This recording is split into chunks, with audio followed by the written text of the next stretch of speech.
John, so good to see you. We're getting back to basics today. 3 easy ways to jeopardize your retirement. According to Kiplinger, only 44% of people have ever calculated what they'll need to live on in retirement. So, of course, first you need to crunch the numbers and then rethink the way you spend now before you retire to ensure that you don't outlive your nest egg. So, let's talk through those 3 pitfalls. First, many retirees carry credit card balances, auto loans, mortgages, or other high interest debt into retirement, sometimes totaling 55K, according to Investopedia. So, how critical is it to enter retirement debt free? Yeah, so obviously the 55K is probably not including the mortgage. Right. Aaron, I would like to separate good debt from bad debt. If you have a mortgage, with a 2.5% interest rate, and you perhaps maybe have 10 years left on it, that's, in my opinion, not bad debt. You have something that you're building equity in. The bad debt is that credit card debt.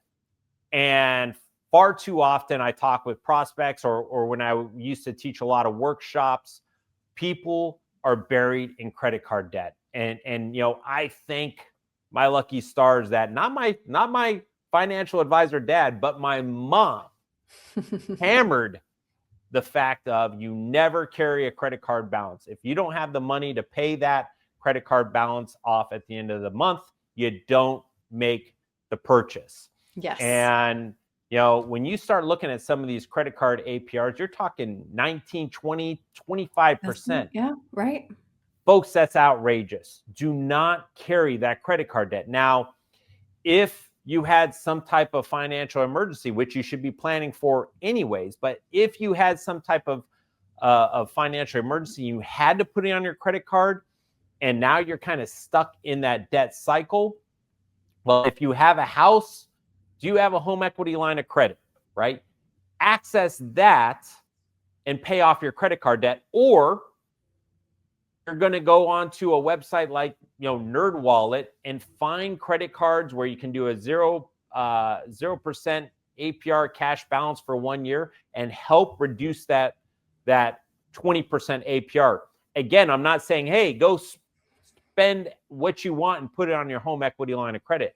Not at all. What I'm saying is if you have a 20% APR somewhere and you can get that same balance down to 9%, that's a significant amount of wealth you are saving. Do that.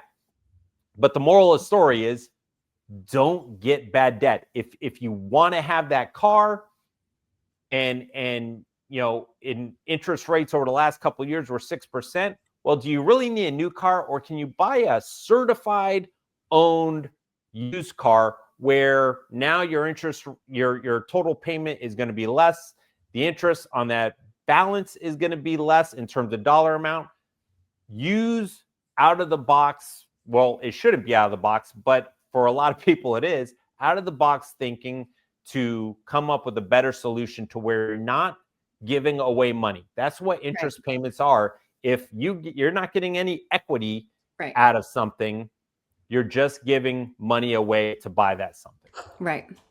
All right. Number 2, it kind of gets me right here, John. A record number of parents, 50% according to savings.com, are financially supporting their adult children, with the average support around $1,500 a month. That includes expenses like groceries, cell phone bills, rent, health insurance, even vacations. So how do we prioritize our retirement while still helping our family? Yes, and this is a very touchy subject. And the general consensus and rule number 1 is we are going to follow the airline's rule. When you're getting on a plane and the flight attendant's doing their safety brief, what do they say? They say that in the event of an emergency, masks will come down from the ceiling. Parents, you put your mask on before your kids. I use that same general principle with my clients and when I teach, because if you can't take care of yourself, you're not going to be able to help your kids. Now, where this gets touchy is today's market and today's generation of kids. The cost of living is extravagantly higher than it was 20 years ago, especially for people like me that live in San Diego, the most expensive city in the nation. So this is where, on a psychological approach with parents, I would want to take care of my kids. But did your kids do everything they're supposed to do, right? Did they get their vocational training? Did they go to college? Are they in the job market, and are they trying to save up to get that house or to be able to do things, but they need your help getting there? Then I encourage that. Listen, that's our job as a parent, is that to help our kids and help them have peace of mind.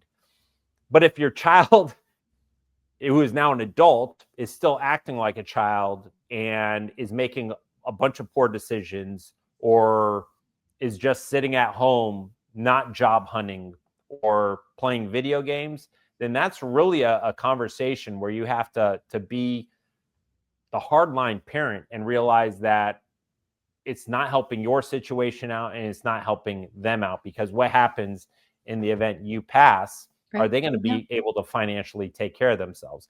Right. And that may not be, a popular statement with a lot of parents who want nothing more than to take care of their babies, but that's the financial reality of it. Mm-hmm.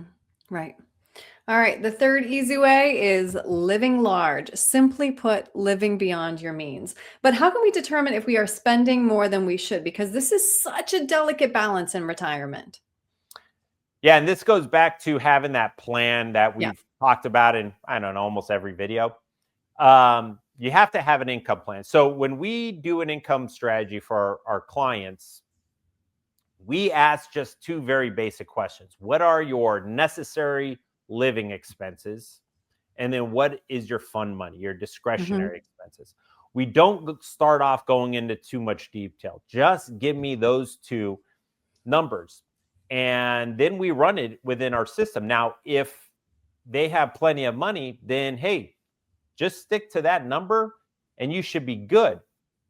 If there's a shortfall, then we kind of dig deep into what nobody wants to look at, their budget, which we market as a spending plan, but it's really taking a deep dive into what you're spending and saying, listen, if you want to live in retirement and have that peace of mind without running out of money, you can't afford this lifestyle and you need to take out some of these expenses. So which is the first one that you're going to cut?